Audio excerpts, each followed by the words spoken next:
oleh baginda Rasulullah Sallallahu Alaihi Wasallam. Begitu pentingnya pemimpin yang adil, pemimpin yang jujur. A'udzubillahi minasyaitonirrajim. Bismillahirrahmanirrahim. Yaumun min imamin adil afdalu min ibadati sittina sana. Ya, sehari dipimpin oleh seorang imam atau khalifah atau pemimpin yang adil, maka pahalanya lebih baik daripada beribadah 60 tahun. Subhanallah.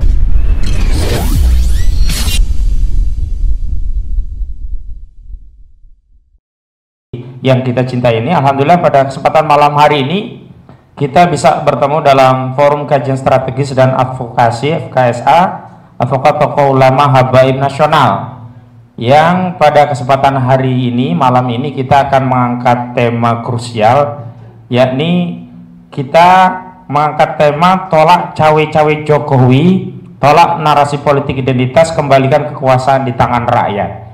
Dan alhamdulillah pada kesempatan malam hari ini sudah hadir di tengah-tengah kita, ada di sebelah kanan saya Bang Ihsanuddin Nursi. Tidak perlu saya kenalkan lagi, beliau sudah sangat familiar di tengah-tengah kita. Di sebelah kiri saya ada Bang Refli Harun, sudah pasti juga familiar dengan pengantarnya, jumpa lagi ya. Dan kemudian ada juga Bung Muhammad Ishak, di sebelah kiri saya juga ada Ustadz Irfan Sofullah. Nanti akan menyusul Habib Muhammad yang sedang dalam perjalanan, dan juga nanti kita akan dibersamai oleh Profesor Dr. Amin Rais, yang kebetulan memang beliau sudah menyiapkan satu video pengantar opening speech, karena kalau pakai Zoom kita kesulitan, nanti ada masalah jaringan dan yang lainnya begitu. Malam ini kenapa kita mengambil tema ini, pengantarnya kira-kira demikian. Jadi dulu kala, sejak Republik ini belum merdeka, pasti kita tahu tidak ada cawe-cawe Jokowi dalam proses kemerdekaan bangsa Indonesia. Nyatanya negeri ini bisa merdeka begitu. Pada proses politik pergantian kepemimpinan nasional pada era Orde Lama, Orde Baru hingga masa SBY, itu juga tidak pernah ada cawe-cawe Jokowi di sana.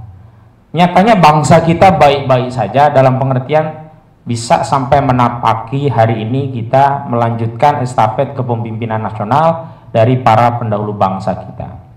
Karena itu menjadi sangat relevan kita mempersoalkan statement Saudara Joko Widodo selaku Presiden Republik Indonesia, yang pada kira-kira beberapa hari yang lalu di hadapan sejumlah media, pimpinan media di Istana Negara, menyatakan dua hal yang krusial yang tentu kita akan kritisi pada kesempatan malam hari ini. Yang pertama, menyatakan akan cawe-cawe dalam proses politik Pilpres 2024. Yang kedua, bahkan menyatakan tidak akan netral. Nah, ini sudah memantik kontra, bukan pro ya, banyak yang kontra terhadap statement Saudara Joko Widodo ini. Misalnya Denny Indrayana dari Australia langsung mengirimkan surat terbuka agar DPR melakukan proses pemakzulan terhadap Saudara Joko Widodo. Kemudian tadi juga kita mendengar ada informasi dan sudah diberitakan juga di berbagai media, Kesatuan Aksi Menyelamatkan Indonesia lintas provinsi juga menyampaikan aspirasi yang sama, yakni meminta agar DPR mengaktifasi ketentuan pasal 7A Undang-Undang Dasar 1945 berkaitan dengan adanya pelanggaran konstitusi oleh Presiden, yakni adanya pelanggaran sumpah jabatan Presiden. Karena menurut kami, Kesatuan Aksi Menyelamatkan Indonesia, cawe-cawe Jokowi dan statement Jokowi tidak akan netral ini adalah bentuk ketidakadilan atau sikap perilaku tidak adil dalam proses pemilu, yang tentu saja bertentangan dengan sumpah jabatan seorang presiden yang akan menyelenggarakan pemerintahan ini dengan seadil-adilnya. Bahkan juga disinggung ketentuan mengenai TAP MPR Romawi 6 tahun 2001 tentang etika jabatan, yang pada pokoknya memberikan rekomendasi agar presiden mundur dari jabatannya. Nah, kita ingin kaji lebih jauh persoalan cawe-cawe Jokowi ini dari perspektif hukum ketatanegaraan, juga perspektif ekonomi, juga nanti ada perspektif kebangsaan dari Profesor Dr. Amin Rais.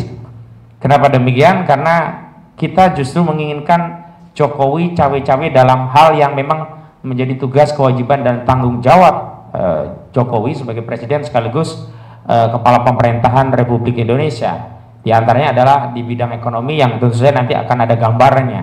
Apakah ekonomi Indonesia dalam kondisi baik-baik saja atau tidak? Baik, untuk menyingkat waktu, pertama saya minta kepada Ustadz Irwan Saifullah memberikan sambutan singkat saja Ustadz ya, pengantar selaku pembina Forum Kajian Strategis dan Advokasi untuk memberikan sambutannya. Kepada Ustadz Irwan Saifullah dipersilakan. Assalamualaikum warahmatullahi wabarakatuh. Alhamdulillah wa syukurillah wa ni'matillah, la khawla wa la quwwata illa billahil aliyyil azim. Kami ucapkan jazakumullah khairan katsirah kepada Profesor Dr. Refli Harun, demikian juga Dr. Ihsanuddin Nursih. Mudah-mudahan sehat, berkah, dan ya umurnya berkah juga untuk perjuangan ya.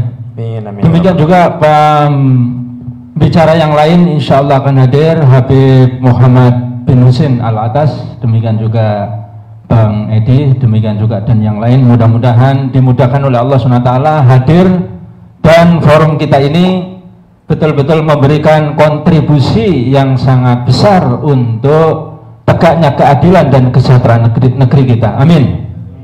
Yang pertama kami sampaikan bahwa forum ini tujuan utamanya adalah untuk mewujudkan ya keadilan dan juga hak-hak terpenuhi bagi rakyat yang ada di negeri ini, sebagaimana yang dipesankan oleh baginda Rasulullah SAW.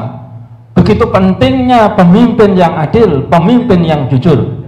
A'udzubillahi minasyaitonirrajim. Bismillahirrahmanirrahim. Yaumun min imamin adil afdalu min ibadati sittina sana. Ya, sehari dipimpin oleh seorang imam atau khalifah atau pemimpin yang adil, maka pahalanya lebih baik daripada beribadah 60 tahun. Subhanallah. Ya, jadi setiap tahun ini ada bulan Ramadan, dan setiap Ramadan itu ada Lailatul Qadar. Maka pemimpin yang adil itu pahalanya lebih baik daripada beribadah 60 tahun. Hadis riwayat ya Imam Muslim, Imam Bukhari, dan Imam At-Tabrani. Nah, oleh karena itu kita mendapati negeri kita, seandainya Pak Jokowi ini betul-betul sangat adil dan jujur di negeri kita ini, sangat luar biasa, saudara. Ya, kalau Pak Jokowi tiba-tiba bilang, wahai rakyatku ya, 11.000 triliun yang ada di kantong saya sekarang juga akan saya keluarkan. Ya Allah, mantap tidak saudara? Mantap ya. Demikian juga saudara sekalian, ya 349 triliun akan saya kejar, dan seluruh yang terduga melakukan korupsi dan money laundering maka akan saya ambil semuanya hartanya. Subhanallah.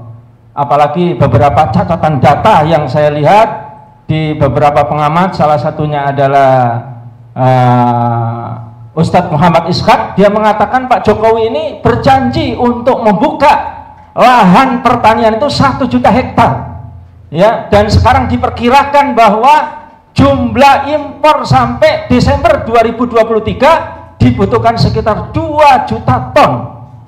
Nah, kalau dibuka 1 juta hektar itu ternyata menghasilkan 5 juta ton, berarti bisa surplus 3 juta ton dan tidak perlu impor lagi. Biayanya berapa? Kata beliau, ternyata biayanya kurang lebih adalah antara 15 sampai 20 triliun. Kalau 5 juta ton kali 8.000 saja yang paling murah, maka hasilnya adalah 40 triliun. Berarti kita ini untung 20 triliun. Subhanallah. Ini kalau Pak Jokowi cawe-cawe dan dia sungguh-sungguh melaksanakan tugasnya, maka negara ini akan adil dan makmur. Sebaliknya, kita bisa melihat keadaan sekarang, banyak para pemimpin nasional, banyak para sesepuh di negeri ini yang sangat khawatir dengan cawe-cawenya Pak Jokowi yang penuh dengan ketidakjujuran ataupun merugikan ataupun menindas bahkan mendolimi rakyat ini, ya. Bagaimana ketika ya Bapak mantan Presiden kita SBY mengatakan kalau Pak Muldoko ini melakukan pencopetan, ya, Demokrat atau juga perpanjangan, kalau kita lihat masa dari KPK ini sangat memungkinkan akan terjadi potensi chaos. Demikian juga Pak JK mengatakan kalau Pilpres ini mundur akan terjadi potensi chaos, ya. Dan yang lebih menarik kali ini juga hadir, ya, Bang Refli Harun, ya. Dia juga membuat polling ini, Bang Ahmad, ya, dengan cuitan dari Bang Denny Indrayana. Dia membuat polling, saya lihat ketika 3.000, ya, apakah Anda setuju dengan usulan Denny Indrayana, ya, agar DPR melakukan melakukan ya impeachment yang kemudian bisa melahirkan pemakzulan. Ternyata polling dari Bang Refli Harun ini 95% mendukung Denny Indrayana, 5% yang dia tidak setuju.